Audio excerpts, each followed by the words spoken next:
Active Life is working with elite athletes again. What's up, Active Lifers? Welcome to the Active Life Podcast. I'm Dr. Sean Pastuch. I'm your host. And today I'm joined by Con Porter, many times CrossFit Games athlete, world traveler, and overall good dude who experienced some significant low back pain that derailed his career momentarily. He started working with us at Active Life back in, I'm going to make up a date, so I'm not going to do that, a few months ago. And on today's podcast, we talk about why he decided to do that, what he's getting out of it, what he's learned, and what he wants you to know. I think you're going to find today's podcast extremely enjoyable. In the end of the podcast, we talk about a live Q&A that Con is actually going to do with you, with Melissa, the coach we've assigned to him, and with me on Zoom in real time. So if, as you listen to this podcast, you are interested in enrolling for free, it's a free Q&A live on Zoom, head to the show notes. There's a link in there that you're going to be able to click to register for the live Q&A. If you register, please show up. We have a limited number of spots available. So if you register and you don't show, you're taking a spot from somebody else. Please, if you register, come and please register. We'd love to see you in there. When you love this podcast, head to wherever you're listening to it, give us that 5-star rating, write a review, share it with a friend. Let's get to the show. Welcome, man. Thanks, buddy. Cheers. Good to be here. I'm excited for this. Very excited for this. Why is that? I'm excited for it too. I'm curious why you're excited for it. Well, so my excitement stems from a place of I'm curious to see the direction we go with this conversation. I think that it's such a cool journey to discuss injuries and coming back from injuries, particularly the kind of way that journey unfolds, because it's something that we've all been through. And I think, it's been one of the most challenging experiences I've faced as not only an athlete, but a human being, but also just to kind of see, to bounce some ideas off of you guys and to bounce some ideas off yourself. Obviously, you guys have been doing this for a long time, and I'm sure as much as you have questions for me, there'll be questions along the way that I want to fire back. So yeah, man, I'm excited. I'm excited to just see how these conversations unfold. I really enjoy doing podcasts as well. So I'm always excited when it's with like a good crew to see where the conversation goes. That's good. Well, I feel like you just gave a better intro than you would have given had I started the podcast and then said, let's get to Con Porter. So we can just, typically when I do a podcast, I talk to someone for 10, 15 minutes before we start. I explain to them, if you need to go to the bathroom, go to the bathroom.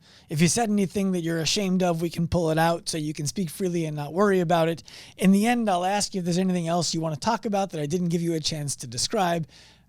And then I say, any questions? They typically say no, and then we get into the podcast.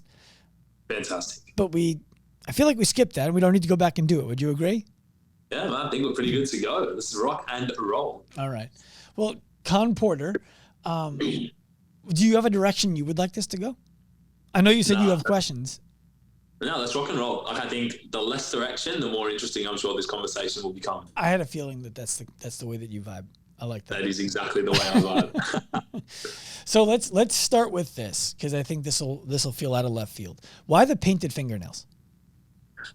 Honestly, man, every now and again, I like to get them done, particularly when I've got a big event coming up. I'm obviously attending the CrossFit Games in a spectator's capacity. Mm-hmm. I have wanted to get black with like a purple streak because I just think it looks sick. Like, I think it looks dope. Really like that. I feel like color and fashion in general for me is something that I've always been really interested in. And I think it's a form of creative expression.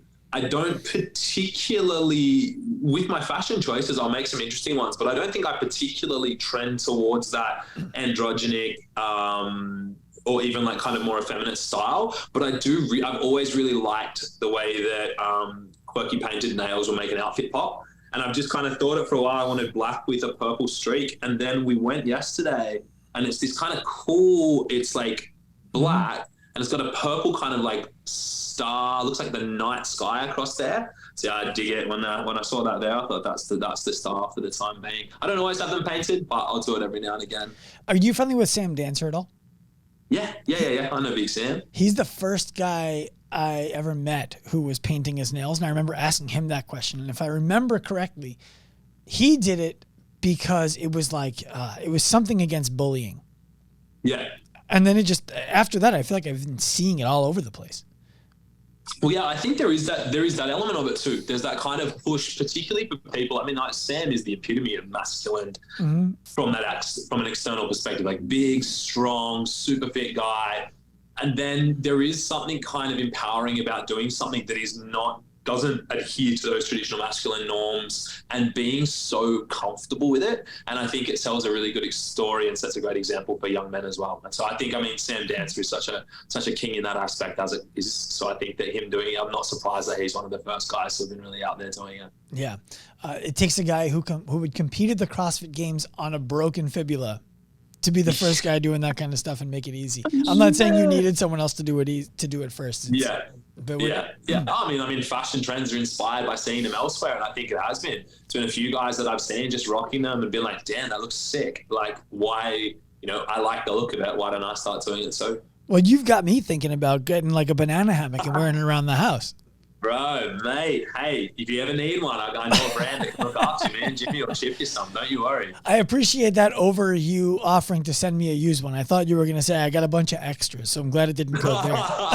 No, mate. The creeps on the internet pay too well for that. I can't be giving them away. So now everybody really knows how Con Porter makes a living. So wears a bikini for a photo and then ships it. I like it. Sells it to the highest bidder. Good for you. Good for you.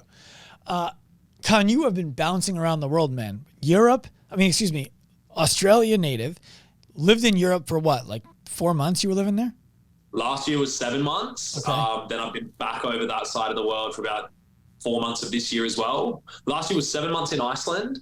And then from Iceland to the US to Indonesia, back to Oz, back to the US for a bit, and then back to Indonesia, Oz, back to Europe again. What's it like?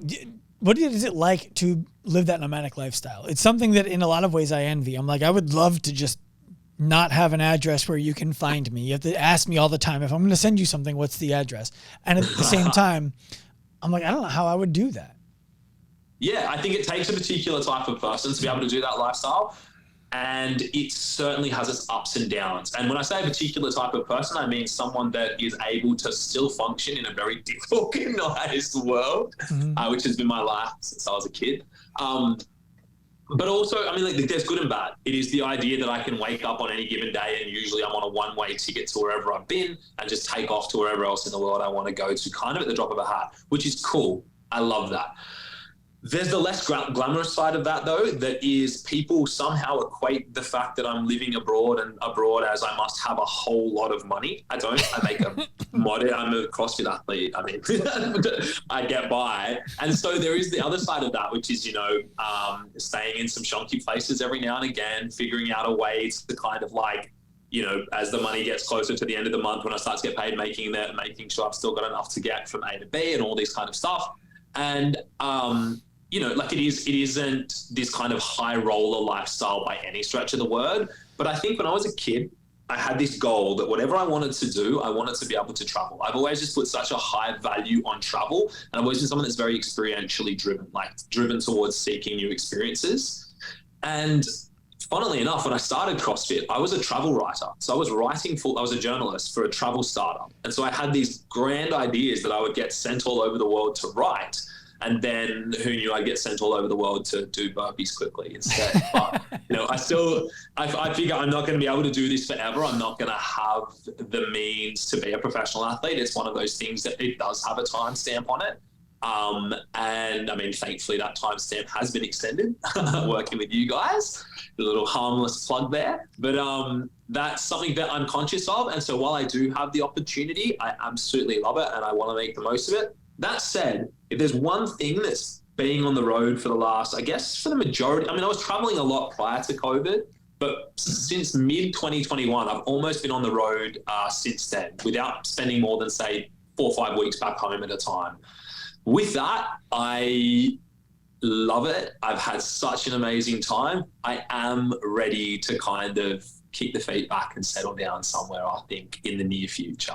Don't know 100% where that'll be. I dare say I'll probably look to spend another year in Iceland, and then it'll be like, right, where's my forever home, and let's knuckle down and base ourselves there, because it is enjoyable, like you said, but it can be a very chaotic lifestyle. Well, something that I see in you that I don't see in myself, and whenever I'm in conversations or in friendships or with somebody who has elements of their life that I'm like, I don't know if I could do that. I find it fascinating, and I can't imagine what I would do if I wasn't doing something right now that I felt like was setting up the rest of my life. Financially, in terms of like my business acumen, the skill sets I'm developing. And I wonder, are you thinking about that at all? And is what you're doing right now setting up the rest of your life in any way? Or are you just exponentially better than me at living in the moment, which is totally possible? I honestly would say that I could be one of the worst people in the world for living in the moment, which is just a lovely little side effect of having anxiety. But what I see this period in my life as is for someone that's always been an incredibly restless soul, like has that kind of adventurous spirit, has that kind of experiential draw. This is my, I went on this journey to get to a point now where I feel ready to settle down. Along the way, I've learned so much. I've grown and changed so much as a human being. And I think I have a clearer idea now of what I want to do long term than I had anything near the level of when I started this, let's call it 2-year little journey around the world type thing. And so I think that whilst maybe I do believe that there are direct things that are happening, and that's the networking that I've done, the people that I've met along the way, taking that opportunity to jump on Annie's team last year and go to Iceland for 7 months, like that's fundamentally altered my life for the better and given me a very clear path that I want to work towards, longer term with that community of people. And, Yami, my coach that I've met through there, like he and I have connected really, really well. And, if I hadn't have had that kind of restlessness and that ability to just go and do something completely random like that could have potentially been basically putting my life on pause for 7 months, then the opportunities that came off the back of that wouldn't come.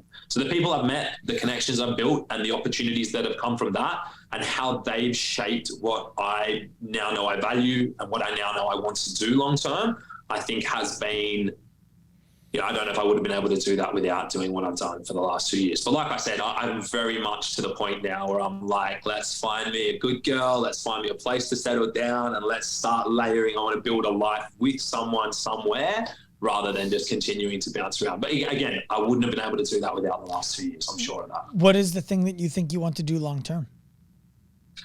Mate, so I've always had a fascination with mental health, psychology, psychotherapy and counselling. So I'm working towards finishing my diploma in counselling at the moment, which I got into whilst doing a psychology degree, psychology and philosophy, which was something I went back to uni to study 2017 and then sort of have been chipping away at. And so I'd really like to finish that and then use my background in mental health, counselling, psychotherapy to kind of work with athletes in a coach's capacity, not necessarily just doing, the movement stuff. Obviously, I haven't been doing CrossFit for 11 years now at a reasonably high level, so I have some knowledge in that area. But, I'm lucky enough to work with a lot of phenomenal coaches in the space. And I think that then providing a service that helps athletes with their mental health is the trajectory that I want to go down. And that's something that I'm super interested in. And also to write. I want to get back into writing. As I said, I was a journalist when I started CrossFit. I love both writing and speaking on camera as well, like that kind of presentational stuff. And so I'd love to do something in the media space too. I don't necessarily think that'll be to do with CrossFit. Or exclusively to do with CrossFit. I actually have a friend that I'm starting a podcast with in the psychology mental health space. And so, those kind of things, kind of the two different areas of my life that I would like to continue to nurture and move into post-competitive athlete. But that all being said, I've also come to realize how much I do value being an athlete and how much I want to compete for at least the next 2 years. And so that was a big journey as well. And so those things are cool. Like they're things that I want to do long term and I'm slowly chipping away at. But, first and foremost, the next 2 years, I want to enjoy the twilight of my athletic career, let's call it, and have another 2 quality years of competition. I've got some introductions to make for you in the mental health, sports performance, like the mental performance coaching stuff. I'd love to introduce that, man. Yeah. So let's talk about mental health and how it relates to physical health, because you've had a really unique journey that I didn't fully have awareness to until I started talking to Melissa, who's been working with you on our behalf. She told me that you first hurt your back in high school. Yeah, it would have been the first time I can remember seeing someone for the exact injury that I have now, but in a milder form. I think I would have been 17, and it was to do with playing rugby. I was lifting weights at the time with zero guidance, as every young idiot who gets a gym membership does, and then and playing a lot of rugby as well. And I remember going to New Minor Beach, what was his name, Keith the Cairo, and that was the first time I went to see someone for my back. 17 years old. What was the back injury? Or what is the back injury? Well, this is the thing. We've never had a formal diagnosis. The closest thing I've had to a formal diagnosis was from one of my amazing hands-on physios, or he's a chiro that I work with, Andrew Martin. And so back then, we just assumed it was discogenic. As is everyone that has a back injury, you go to a person and they say, oh, it's probably to do with your discs. It wasn't until, I want to say maybe 2010, I had a really bad blowout to the point where, like, this was probably the first time I had a bad back blowout, let's call it. And my back went to the point where I couldn't even put my socks on in the morning. That's 2010. And that was the first time I went and had scans or anything done. But I just kind of thought I got a sore back. You know, you just kind of chalk it up to, you get a sore back from time to time. I also have very flat feet. So a lot of the time they were just like, oh, it's to do with your flat feet. And that was kind of all I'd get told. And then I got an X-ray. There were 2 bulging discs. This was the classic. You go to a doctor who sees you have bulging discs, and they say, "Hey, cool, no worries. Just don't lift weights anymore. Don't do any free weights. Don't lift anything up off the floor. Like, just use machines and like do cardio." And I was like, okay, I don't really want to do that, but sure. Like, if that's what's going to protect me, and I, being me, just found ways to train around that. Like, I could still lift weights. I could still do bits and pieces. And then it's kind of been an off and on issue that's had varying degrees of severity across the entire time I've been doing fitness, which is, again, since I was a teenager. Well, let's stay on the mental health side there, because there's teenage version Con, and there's, how old are you now? 33. Okay, so there's the last 15 years of life with this. I think that one of the things that, unfortunately, so often doctors misunderstand, that coaches in gyms misunderstand, are the mental health ramifications of saying things to people that limit their possibilities. Because it's so easy to say, just don't do these things, stay safe. We can work around it. Don't worry, we can scale for that. Those are things that are responsible. But when the person who's dealing with the problem hears it, at least from my experience, it's, oh, okay, so you're saying I'm relegated to this now. And I'm curious how you experienced it when you were a teenager and how you experience it now.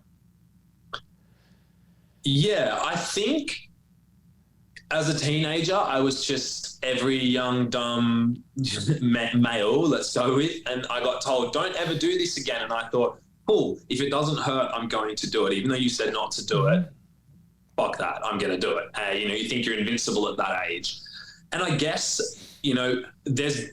this year was it's been to a point where I would have to take my foot off the accelerator.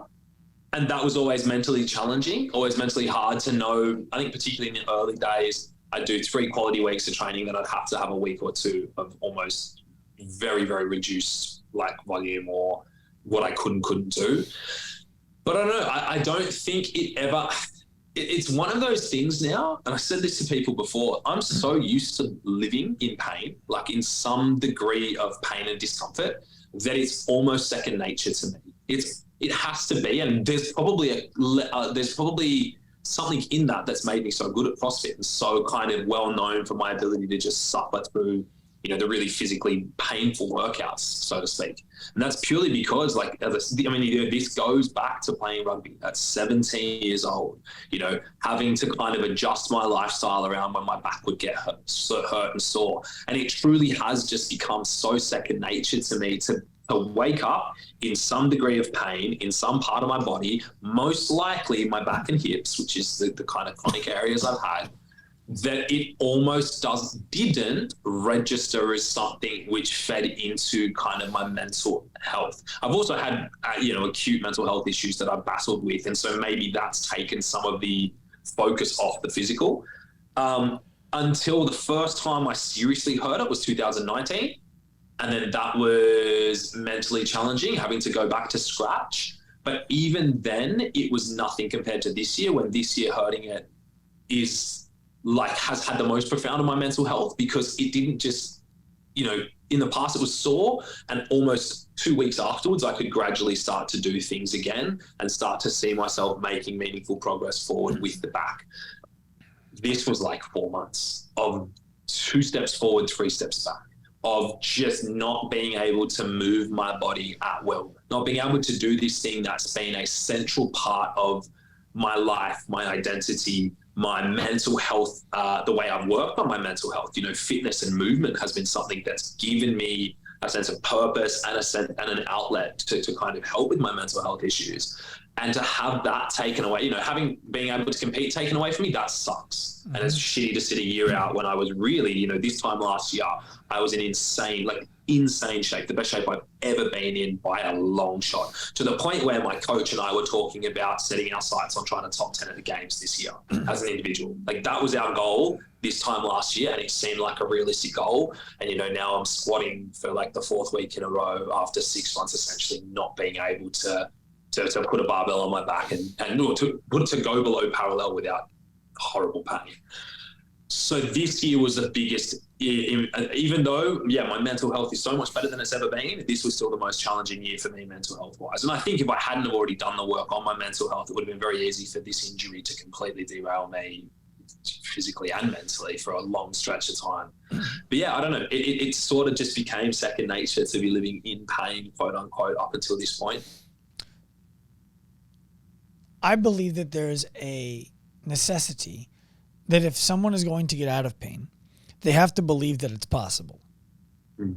What made you believe it's possible for this to go away when it had been 6 months of you not being able to put your foot on the gas pedal and keep it there for an extended period of time? What made you think, if I do some things, this will probably get better? I think it was, there's 2 answers to this. And I think the first one was simply completely changing my outlook on what it means to be, what fitness means. For me, for the last 10 years, fitness has been being a CrossFit Games athlete, or trying to be a CrossFit Games athlete. For me now, fitness means having the freedom to move my body to move my body pain-free, not completely pain-free, but to move my body mostly pain-free at will.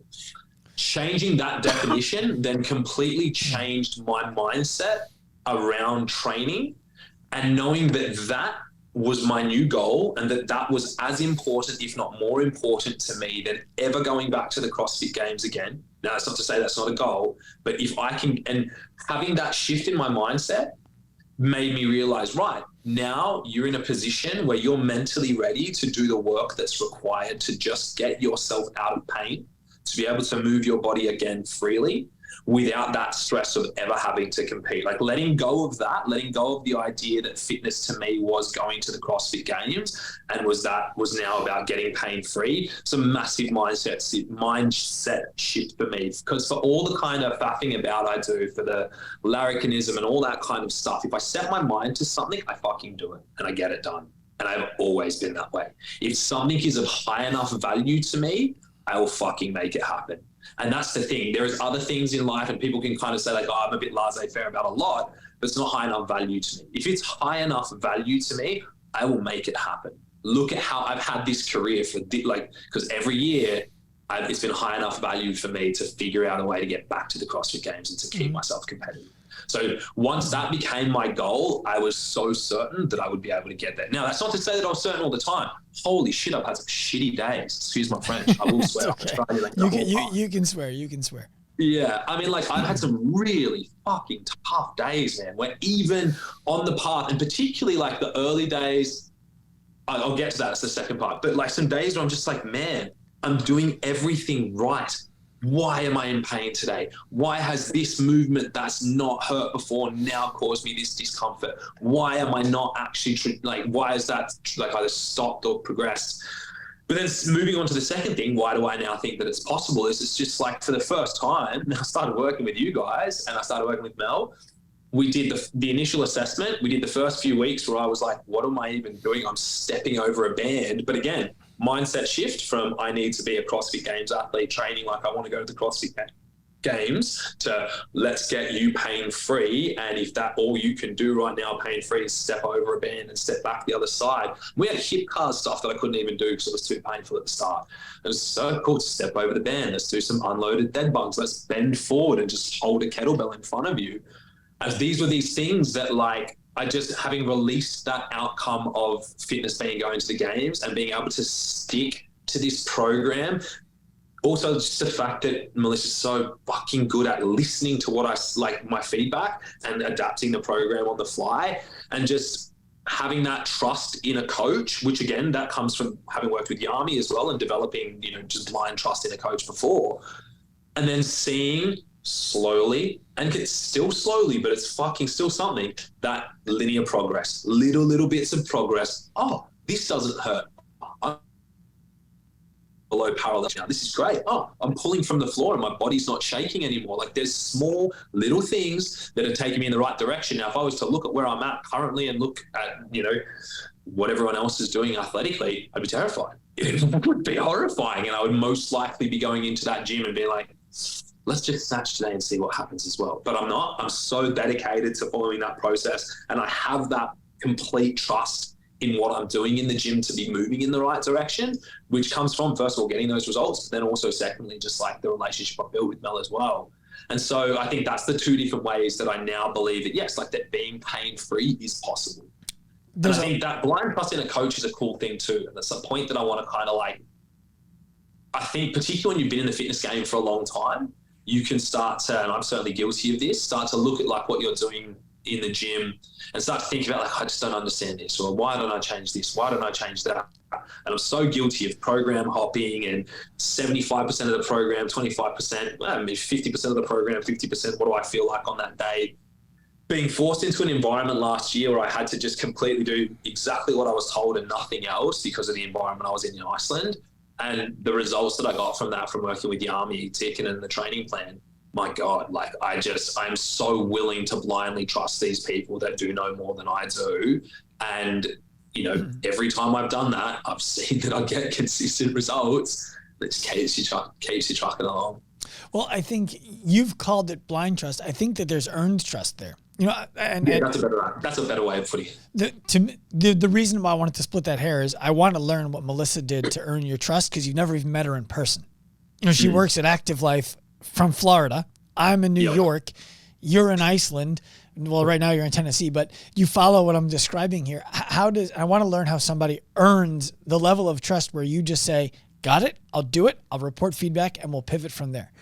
But before I get to that, what was the catalyst to have you start to change your mindset from fitness represents me going to the CrossFit Games to fitness represents me being able to use my body without fear, and doing that may lead to me going to the CrossFit Games, and I'm very happy with that as a premise. What was the catalyst for that change? I think it was just the 2 steps forward, 1 step back. I think there was this impetus to kind of let's just get me. When I first had the back injury, the idea was working with Yami, and I work with so you guys, and then I have hands-on practitioners in London, which is Andrew Martin, and then some hands-on practitioners in Sydney as well, which is the Proform Physio guys. Both incredible practitioners that I work with. And so our goal, because I was in Sydney at the time, was basically with Proform and Yami, when my back was injured, let's just get me competing again as soon as possible. And with that, it was just exactly like I said, 2 steps forward, 3 steps back. 2 steps forward, 3 steps back. There was a cumulative, it was kind of like the straw that broke the camel's back. And one of those was, the Open, for example, the last workout, one of the most enjoyably programmed workouts I've ever seen for me. I love that stuff. And I couldn't finish the 185-pound bar. I didn't have the power off the floor to lift that bar, the 185-pound bar. God knows what would have happened if I got to the 225.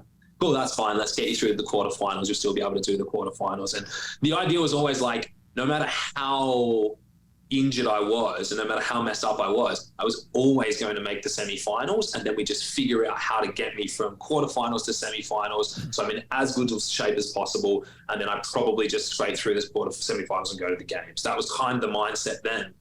And then it was a rude shock when I couldn't do that for open workout. It was an even a ruder shock when I did the 2 first quarterfinals workout and I was sitting 68th after day 1. And there was basically Buckley's chance of me coming back from there because of the GHDs were going to be impossible for me to do. And so, yeah, it was just kind of like, oh, well, I'm not even going to, my body's not even capable of getting to semi-finals right now. That's brutal. So then we withdrew and it was like, let's get me healthy. So, let's get me over to Iceland, training with that crew in the right training environment for me to get ready to not go, obviously this season's done, but let's get me ready to try the Rogue Invitational qualifiers and to do some of the qualifiers for Dubai and these big off-season events. And then that was it. In Iceland, I would have 3 good sessions, and then the next session, something would go wrong, and I'd be buggered for the next few days. I'd have a couple more good sessions, buggered for the next few days. I'd jump in with the other guys, be able to do bits and pieces, and I was scaling every second thing that I had to do. And it just got to a point where, I think I just honestly just woke up one day, went into the gym. There was a bunch of the other guys that were all there, like the Finnish boys and BK, all going for the semis, and I had to do some workouts with them. And it was like I was jumping in with them and just scaling everything. And I just kind of had this moment after those workouts of just like sitting there and we were all talking about it. And then Annie came over and she even said, she's like, what are you doing? Like, why? Like, what are you doing? If I were you, I would just be at the gym. I would be going to a Globo gym. I would be just doing stuff slowly and controlled. Because you're not even doing this. Like, there's no need for you to be training like this right now. I mean, Annie and I have a great relationship. I think she's just the most fantastic human, and God, I hope she wins the games this year. But yeah, when she kind of said that, her and Frederick as well, her partner, he's like, yeah, dude, just go and like focus on getting better. Stop coming in and training with us. Like, why are you doing this? And that was this big moment for me. And they didn't say it rudely at all. Like, I know that they care about me as a human being, and I love them both for that dearly. And it was like, that was this huge kind of like, yeah, what the fuck am I doing? Like, this is the dumbest thing that I could possibly do. Oh, actually, that's it as well. I saw Ricky Garrard's a mate of mine. I saw he hurt his shoulder and he had to withdraw from the season. And then he just kind of went back, rehabbed his shoulder, and he was starting to be able to do stuff. And I'm like, man, like I'm stuck. I'm stagnant. I'm not moving in any direction. And I realized it was because my priorities were wrong. My goals in that moment, get back to being competitive, were completely the wrong goals. And so that was just it was this, I mean, it wasn't one moment, but there was just kind of like accumulation of things, which then after that conversation with Danny, I was like, what the fuck am I doing? Like, right, let's figure this out. And I know you'd reached out and I'd spoken to Newbury, had reached out again about you guys. And I was like, right, well, spoke to Yami. He's like, yeah, he's so busy with his guys getting ready for the games. If that takes some sort of the heat off his, he'll give me my endurance workouts that I can do on top of it. And I was like, fuck it, let's go. And then with Melissa earning my trust, it was, first of all, how receptive she was to feedback. And because, I've always got a lot to say, if you haven't noticed. So I was plenty of feedback. And even just like little things where we tried stuff a couple of times, it still wasn't working. I was like, look, this isn't working. I don't feel comfortable doing it. And she found a way to do it as well. And I found a way to kind of adapt it. But I think, talking about blind trust versus earned trust, I think you have to decide to blindly trust a coach for at least the first little while, because as much as you can build rapport with someone, as much as you can really like someone as a human being, you need to get those. For me, it's, if I'm not getting those results, I'm not going to stay with that program, because I'm going to question it and I'm not going to do it. So it's that blind trust for say 4 to 8 weeks, and then all of a sudden you're getting these results, and then that's where it's earned trust, and then it's like, cool, I don't even have to think anymore. So what I'm doing today, that's what I'm doing today. Let's go. I appreciate you unpacking all of that. One of the things to me that stands out the most is you have access to some of the best soft tissue people in the world. You have access to one of the best coaches in the world, in Yami. And we at Active Life respect everything that those people do as things that we do not do as well as they do, or at all. Right? And yet we felt like there's a place for us to sit at the table with your soft tissue practitioners, your head coach, and you to discuss combining getting out of pain without going to the doctor again, taking a shot, missing your workouts, putting it all into one thing at the same time, right? One of the most difficult things typically for us when we're working with somebody of your caliber is developing a relationship with the coach and the physio team so that there isn't any thought of, we believe that we're better than you. We need to step over what you're doing. You don't know what you're talking about. Like there's this perceived potential threat on the way in that, to credit your team, there was none of. Yami was open to it. We didn't even have to convince anybody on your soft tissue team that this was a good idea. Everybody was on board for it. Why do you think that is? I don't work with fuckwits. No, but in a weird roundabout way, you're right. I've been doing this a long time. I've been in the space a long time. I can't say I've ever worked with anyone that I didn't think was a great person or a great, I've had incredible coaches throughout my entire career. I've had incredible practitioners throughout my entire career. How and why I've changed has never been a reflection of being unhappy with either the coach or the practitioner. It's been a change of environment. It's been a change of priorities. It's been a change of area of specialization. It's never been, I've never left a training group or a coach or a practitioner unhappy with the quality of the service that I got from them. I think the thing that I love so much about Yami is that the guy is he is a genius. He's a genius, and why he's a genius is because he doesn't think he's a genius. Mm-hmm. He's a genius because if he doesn't know something, he will spend hours researching it. We had an opportunity to work together for an extended period of time on trying to get my back better. He's also time poor as fuck. And so I think the idea of outsourcing it was what's the worst thing that can happen? What is it's just, he's open-minded. And then the same as with my soft tissue practitioners, again, God love them to bits, but as we know, I bounce around the world. And so whilst I have one in London and one in Sydney, there is times when I'm not in London and I'm not in Sydney. And both of them as well, they don't do the day-to-day training in the same way that these guys do. And they've been amazing for me going and getting it. Particularly the Sydney guys, they're about a 45-minute drive from my gym. So whilst I was working with them, it was kind of challenging to get out to them and to get back, particularly when it is back and hip related. So you're sitting in a car, get worked on, feel amazing, sit in the car again, and then it's fuck, everything's gone down the drain. So I think you guys it was the beautiful kind of extra piece to the puzzle. And, I think as well, the coaches and the people that I work with, they have, in the same way that I trust them, they trust me, and they trust that I'm not going to come to them and be like, hey man, this is a great idea. And I've certainly come up with some terrible ideas, don't get me wrong, but I don't think they're going to disrespect me being like, look, I've looked into these guys. They seem legit. You guys came incredibly highly recommended from people that I do genuinely trust, particularly with things like recovery. Newbury's unbelievable with that stuff. And he's someone that I'm very, very, have a lot of respect for in a business with the guy. And he's a guy that I trust really, really, really much with all that kind of stuff.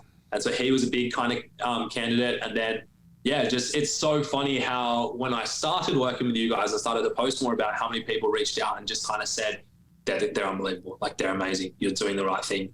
And, obviously you guys have done a good job, but it's not even getting your name out there. You guys just do a good job at what you're supposed to be doing. Well, that gets your name out for you. I appreciate that. I believe I made a tactical mistake as the owner of our company, in that I'm somewhat pleasantly surprised to hear that a bunch of people reached out to you and said that we do a great job of it. And I'll tell you why. Not because we don't do a great job. We do a great job. But what happened for me was in 2017 at the CrossFit Games, that was the first year in Wisconsin, I think. When all of the Australian athletes went to take a photo, they asked me to join the photo with them because I was working with 90% of the athletes who were at the games from Australia, because it was Newberry, Cara Saunders, Tia Toomey, and then it just led to everybody else who was there. So that's a good 3 people to have in that in Aussie CrossFit to get involved. Yeah, not bad. And that all started, by the way, with Newberry sending me a random email coming home from the games the year before saying his tendon was torn and he didn't know if he was going to be able to compete the next year. And I was like, I remember seeing it, and I was laying in bed with my wife. I'm like, I think James Newberry just emailed me about his knee tendon. So we got on a phone call. He's like, yeah, it's really you, mate. I'm like, yeah, it's me. So anyway, but then I thought that we were narrowing our focus too much. I thought we were narrowing our focus too much by being the company who helps people get out of pain without going to the doctor or missing the gym, and I'll share why. All of the mental health that I saw changing for our clients when we were able to help them get back to whatever they loved, and then people who before were like, yeah, I thought I was doing it for the gym, but now I'm a better mom. I thought I was doing it for the gym, but now I'm a better boyfriend. I thought I was doing it for the right? I thought I was doing it for the gym, but. And so I stopped talking about get out of pain without going to the doctor or missing the gym. And I started talking about the things that I think people are really missing. And people don't speak that language until they get out of pain. Yep. Right?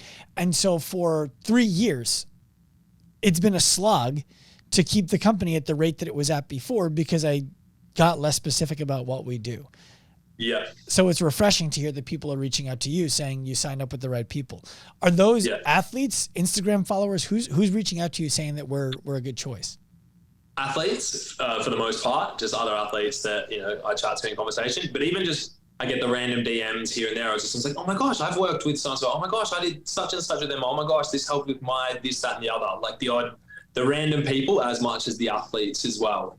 And I think that's where it's cool that you guys have the insight to do that because it's so right. And it's sometimes so challenging because you're seeing the bigger picture, but the consumer doesn't see the big picture. The person that's just got a bloody sore hip or bloody sore back and wakes up and their back hurts every day, they just want their back to not hurt. They don't want that kind of like, what would you call like transcendental extra benefit from that, from, you know what, my back hurts less. I'm going to be a more attentive father because I'm not going to hate the idea of going on a walk with my kids. It's just, I hurt, please make it stop. And, we're simple creatures, human beings. And sometimes it's hard when you have more information than anyone else because it's hard then to see from that limited perspective, but it's cool that you kind of picked up on that. Well, me 6 months ago, just 6 months ago, when you talked about not being able to drive with your foot on the accelerator for a full period of time, I would have zeroed in on that. The whole conversation, because that's what I'm fascinated by.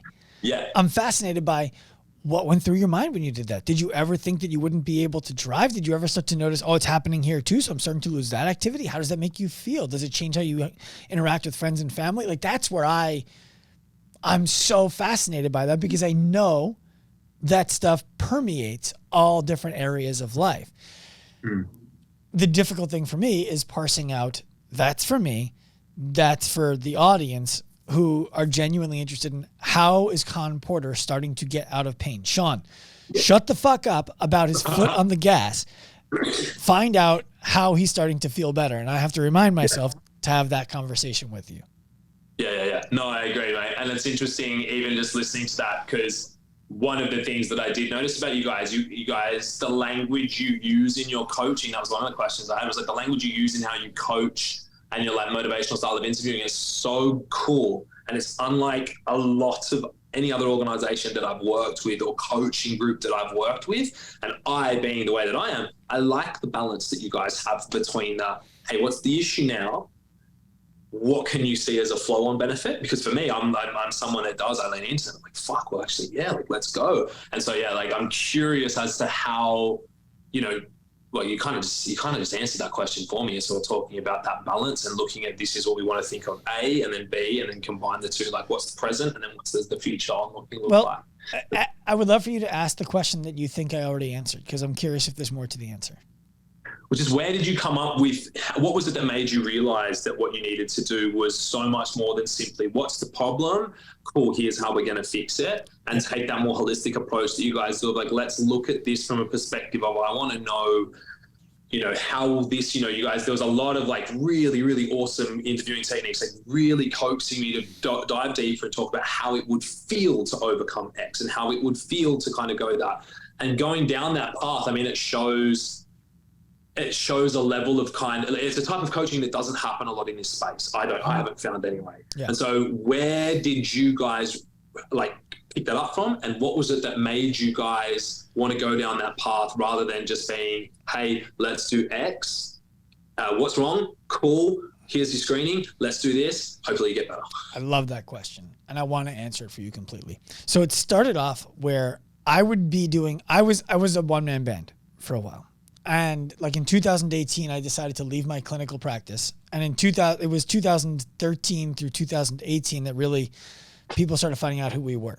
And in 2018, I decided to leave clinical practice in the gym to do it all by myself. And then I started to recruit friends to be on the team with me. So I was doing all of the sales calls. Every time somebody wanted to work with us, I was talking to them to make sure I thought we could help them and get them to sign up. The first thing was I very much disliked having to feel as though I needed to convince somebody that what we did was worth the money that they were going to pay us for it. And most of the sales training that's out there is like, find a pain point, irritate it, agitate it, make them sit in it, and then offer them to exchange their money to get out of that pain. And I hate that. Yeah. I hate that. So I never resonated with it. So that was number one. I'm like, okay, well, I don't like this. It's financially successful. I'm good at it, but I don't like it. Number two was in working with people early on, like their first session, when we would start to talk about what is pain. Like, how are you deciding that this hurts? Once people understood how injury occurs, what pain actually is, they would remark to me over and over and over again on the call, I already feel better. I'm not 100% better, but I already have a reduction in my pain and more optimism that this is going to work as a result of this conversation. Thank you. And I'm like, well, that's inspiring.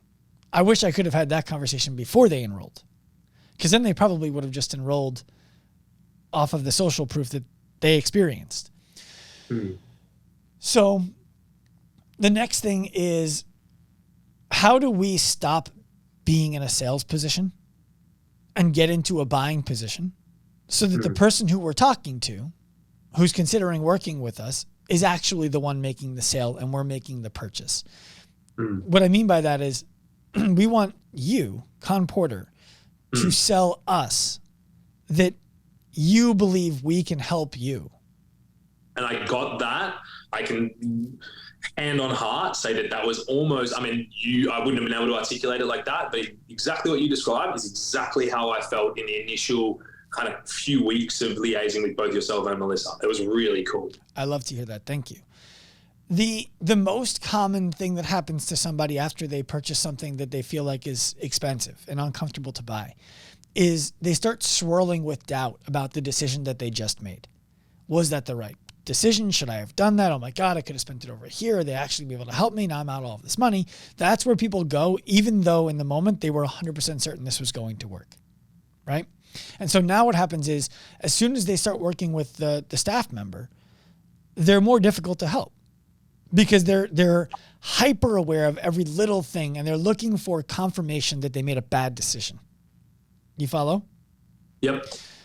When we flip the script and when we're genuinely not in a rush to sign anybody up, and when we're genuinely making sure that you're the one who's 100% sure this is what you want to do before we ask you to enroll with us, all of that fear after enrollment is gone.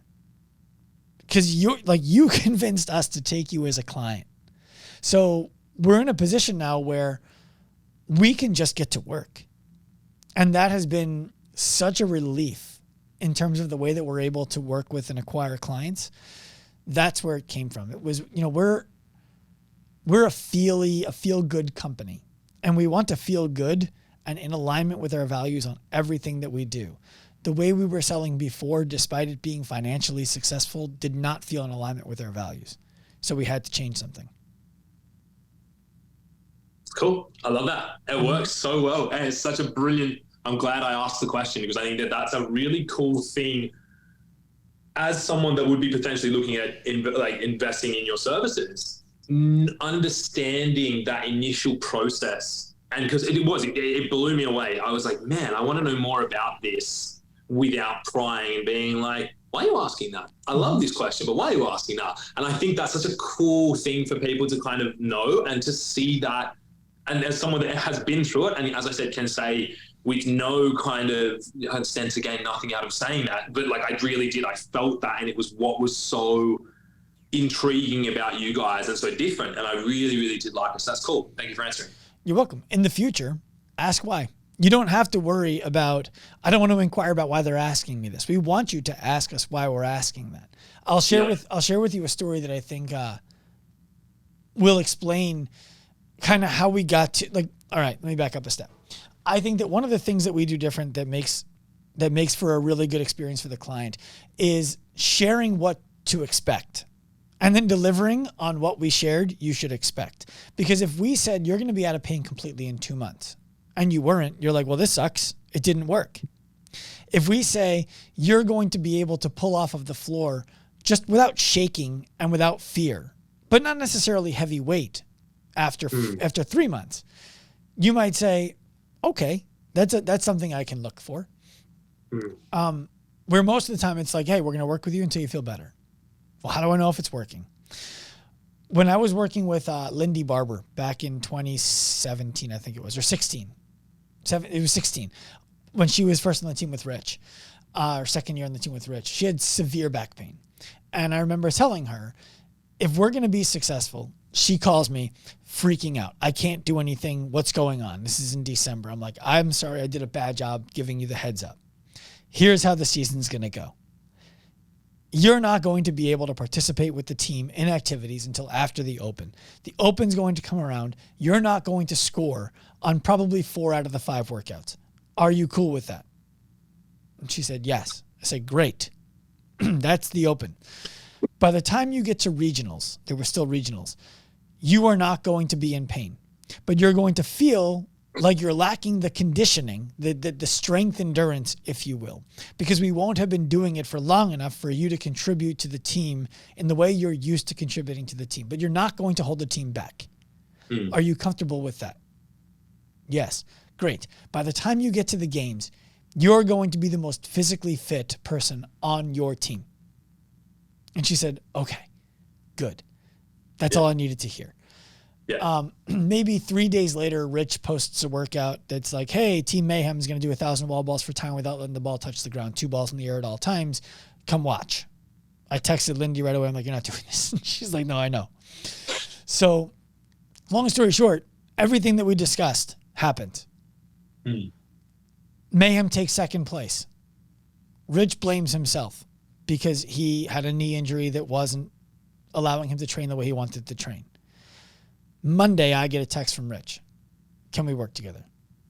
And we did. And then they got back to the games next year and won. You know, in somewhat of an awkward situation, I was working with the team that beat them the year before, but that's an aside. The point is, giving the client awareness gives the client calm and allows the client to do the things. That's what I was really trying to say, and I wanted to share a story with you about it. No, I think it's a great story used to illustrate it, because I think that's it. That's the perfect way of illustrating exactly that. Because once you do have that awareness, and particularly if you're an athlete, you're so in tune with your body a lot of the time that knowing what to expect is massive. It's a really, really cool thing. I think almost over in tune, right? You're like, hey, I felt something here. Is it bad? Is it a setback? Believe me, yes, over. Yeah, that makes so much sense. The amount of times I'm like, oh no, what's this? This bizarre thing. Oh no. Dr. Google's never a great idea. But no. Well, let's talk about that, because I asked Melissa, I'm like, is there anything I should ask Khan about that you think he would have unique insight that is different from before when he started working with us? And she said, yeah, ask Khan about how he handles setbacks now. I don't know what would be different. Do you mean now? Like, are you asking what if I think that something's changed about how I handle setbacks? So yes. In other words, if you had a setback, let's say 5 months ago, where you're doing something and now your back starts to hurt, and you had that same setback today, is it any different at all, or is she just wrong? There's no difference for you yet. Perhaps she can give a better answer than I am, because I wouldn't necessarily believe that my outlook on setbacks has changed fundamentally at all. I think Don't search the way I think maybe the mindset shift away from having the goal of trying to get healthy as fast as possible to just like, I would like to have a healthy body again. That's a change that's occurred over the time. And I think that maybe helps me to reframe a setback as just like, cool, it's all part of the process. It's not going to be linear. But like I think I've posted in the past about progress is never linear. And, you know, when it comes to growth as a human being as well, like no matter how much you can think that you've learned a lesson about something, needless to say, you're probably going to fuck it up again and then have to learn that lesson all over again. So I don't know if I think I've necessarily changed my outlook on setbacks so much as I've just embraced that this journey particularly is going to be slower than I initially wanted or anticipated. And I think in that embracing of that, I don't see a setback as a setback anywhere near as much as I used to. I like that explanation. What is the most valuable thing that you have gotten from working with us? Like what if you could pin your hat on when people say to me, should I work with Active Life? And you say yes. And they say, why? What is the story that you would be able to tell them that would have them say, I get it. That makes sense. I'll talk to him. Cool. Great question. 3 answers for that one. First of all is the relationship with Melissa as a coach. The attention that she gives and the amount, how good she is at listening to my feedback and adapting the programming based off that, how in tune with kind of my, you know, I just had a phenomenal change in my goals and priorities that has kind of like really fucked our timeline in some respects. I can't talk about it. It's like, it's a secret, I guess, at this stage, but it's kind of thrown a huge spanner in the works. I don't know if she's mentioned it to you, but it's something that's thrown a huge spanner in the works. And, you know, when I was quite nervous to tell her because I was like, hey, you know how I said we don't have to do anything for a while? I need to be able to do a bunch of stuff in kind of like 5 weeks. And it's, you know, it's a little intense. It's only going to be like for a little bit of time and then we can go back to the slow and steady. But yeah, basically we need to survive like 1 week and then a little break and then 3 weeks of doing some stuff. And I'm going to need my body to just work. Doesn't need to be in prime shape at all. Doesn't need to be competition ready. It just needs to work at these certain things. Let's go. And she was like the perfect example. Bang, cool. All right. Let's allow for this little bit of wiggle room at the end of these sessions. Cool. You're going to do this. Let's do that as well. If you feel comfortable with something, do this. Let's use pain as, and just how good she is at being open to communicating back and forth. That's one thing. Second of all, is just the level of expertise and the knowledge. If it's so simple, I came to you guys for a service, which was to improve my ability to move pain-free. Over the time that I've been working with you guys, my ability to move pain-free has consistently improved. Yes, there's been little setbacks. It's been but this time it's 3 steps forward, 1 step back, not 2 steps forward, 3 steps back. Mm-hmm. And so that linear progression, slow as it has been, that in of itself is like, cool, like, yeah, I went to them for a service and I got that service, a service that I had not been able to get prior to working with them. So it's a very easy kind of like, for me, it works. And then I think on top of that, when you look away from what I'm doing working with a one-on-one coach, you guys have such a broad selection of different services that you offer for people that I think it really does allow people to kind of come to you with whatever it is that they're looking for and get something that works for them. And I think those 3 things combined would be how I would sell you guys. Probably as well, like the unique approach to coaching that I kind of alluded to before. I'd probably throw that in there as well. If it's my sales pitch on why you guys have got it done, yeah, first and foremost would be, it works. Like what I wanted to have happen has happened, is happening. Second of all would be like the coaching style and like how great Melissa's been as a coach herself. And then from there on out, it's like, yeah, look, and they've got a bunch of different services. Like you guys are a good organization with a breadth of kind of offerings as well. So that would be in there too. I appreciate that. You mentioned earlier that you weren't able to get a diagnosis. And we still don't have one. We don't. Sort of now. Yeah. Okay. Oh yeah. Well. So I want you to touch on that, but we don't diagnose. We're not providing a medical service. So what I want to understand from you briefly is why was a diagnosis important to you? And then you said, now we sort of do. I want to hear what it is. Diagnosis is important to me because I like to know as much as I can. Not only so I'm aware, so I can kind of look into it, but so I'm able to articulate it because it's the number one thing that I get asked. What's wrong with your back? What's going on with your back? And I'm in an industry and a role in which I have to be able to articulate that to fans, to sponsors, to different. There are key stakeholders in my career that kind of need to know what's going on in like a roundabout way. And so there's like that, and then also just my own general curiosity. I like to be able to know, right, this is the issue, and this is how we're working on it, and why it's happening. In terms of what that is now, I asked Andrew. So Andrew is my London-based practitioner, like hands-on practitioner. Again, just the guy's a genius. And when I asked him, I was like, can you do like a brief kind of rundown of what the issue is? He's like, there's no brief rundown on what the issue is. It's multifaceted and it's complicated. And that's why it's taking so long. That's why getting scans, having surgery, taking shots and stuff is not going to work. This is a retraining in multiple different ways, an injury that's going to require retraining. It's to do with my SI joint. So it's to do with my SI joint not moving the way it's supposed to move. There being CAMS lesions on the end of my hips, which kind of contributes to the chronic tightness there. I've got a different nose ring that's plastic coated in now, so metal in the midline of my body affecting my body's ability to fire my QLs because it takes it as a threat. People's central nervous systems being more sensitive to certain things like metals and all these different things, like certain muscles not firing, my hips being overworked and then with those CAMS lesions as well, that kind of aggravating certain muscles in there, which are pulling on the back. The spindles are hitting that because the SIJ is not moving properly. So yeah, long, complicated, multifaceted shit show. So when people say, Con, what's wrong with your back? Is that what you tell them? You just go through that whole thing, or do you just say... SI joint. What's SI joint? SI joint issue. It's issue with the SI joint. Perfect. It's interesting how people, they'll have questions and oftentimes they think that they want to know the answer. And then if it's do you want to grab a cup of coffee? I'll explain it to you. No, it's, just. That's fine. Yeah, Just want to know if you're all right. Yeah, I'm good. I'm sweet. Cool. Right. Are you back to doing CrossFit workouts at all? Yes, but with limited movements.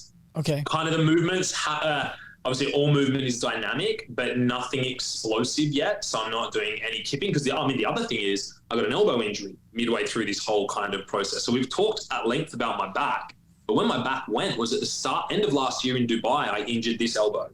And then I let that rehab, injure my back. Cool, I can't lift, but what can I do? A shit ton of gymnastics and conditioning. Mm-hmm. So let's keep your gymnastics and conditioning epic. What happens then? Blow my elbow out. And it's like a really bad case of, that give you the other really long diagnosis of what that is as well. But basically like sprain and strain and the ulnar nerve being trapped in here.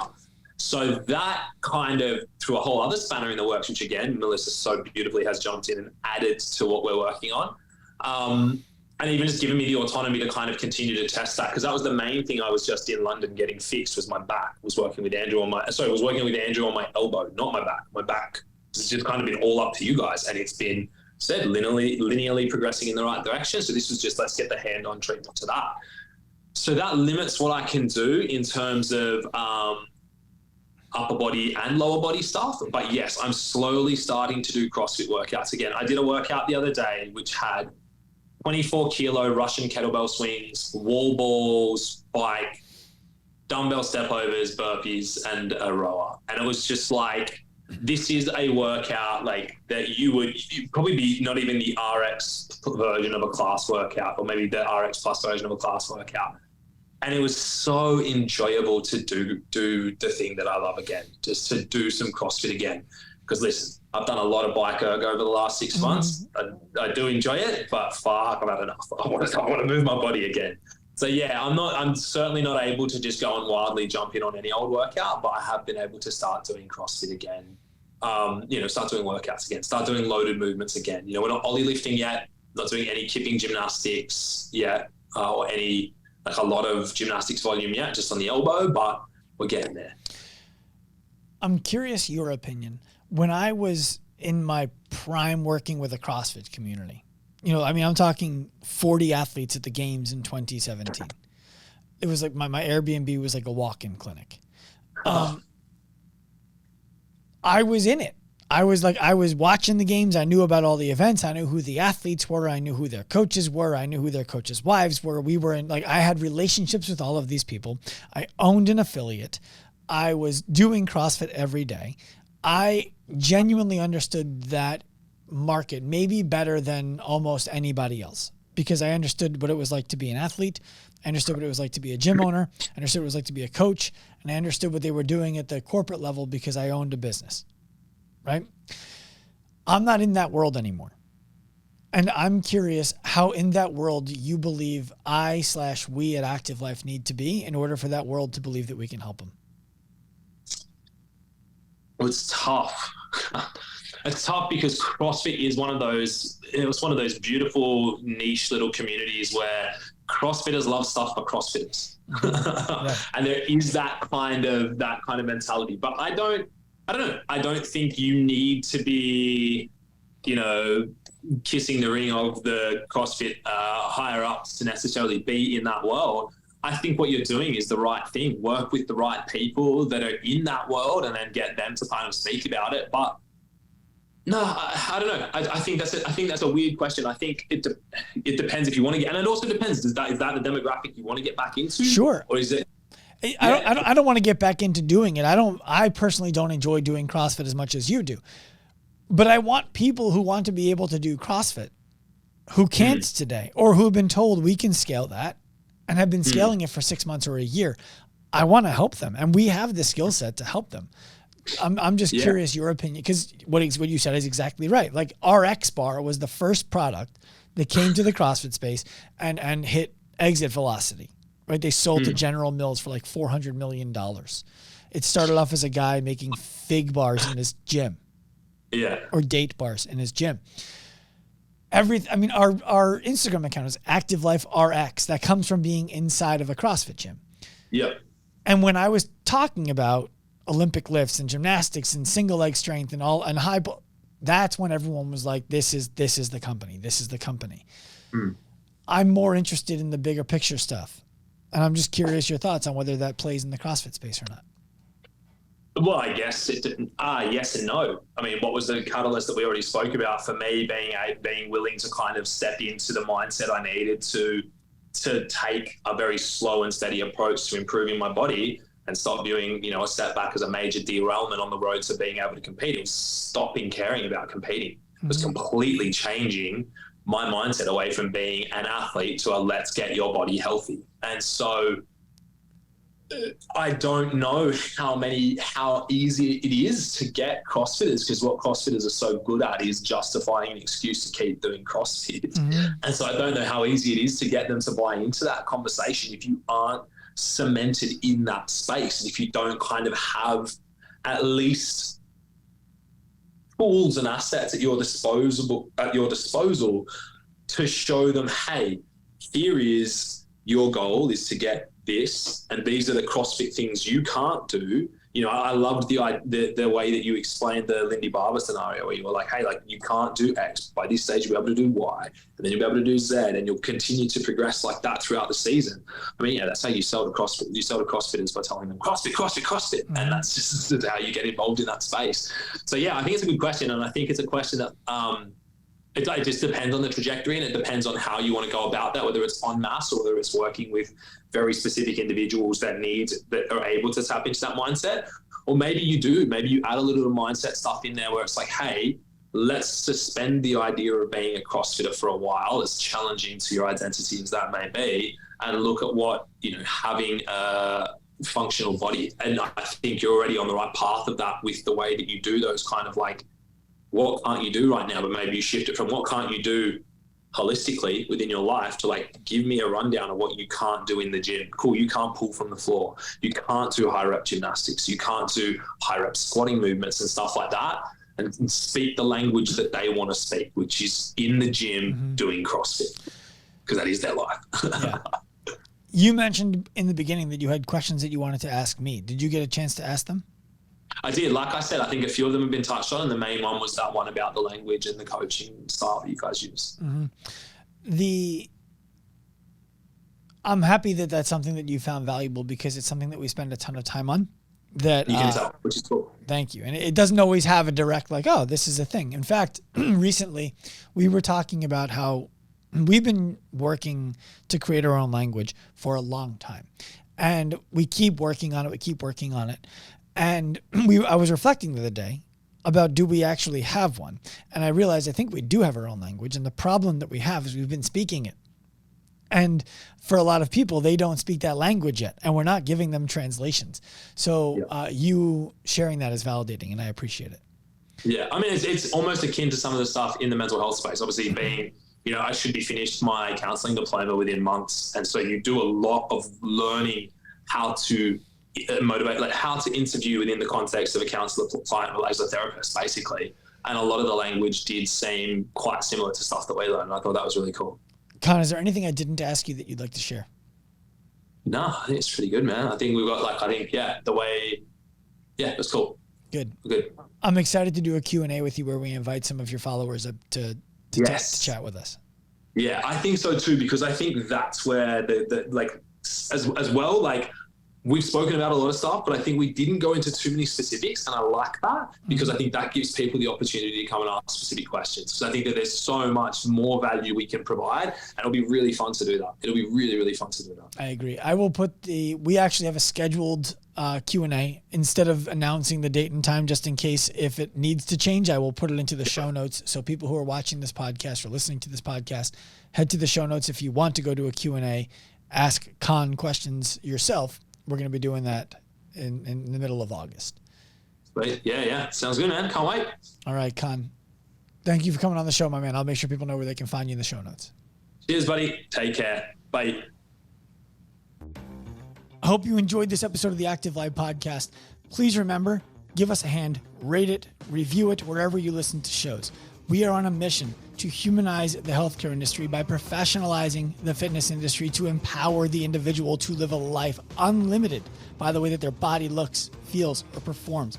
If you are inspired by that mission and want to jump on the wagon, find us anywhere. Active Life Professional on Instagram, Active Life RX on Instagram. Come to me personally at Dr. Sean Pastuch. We want to welcome you onto the train. We want you to be a part of the mission. We want to offer you the opportunity to pursue this right alongside us. We're inspired by your effort, and we hope to help you in your journey. Turn pro.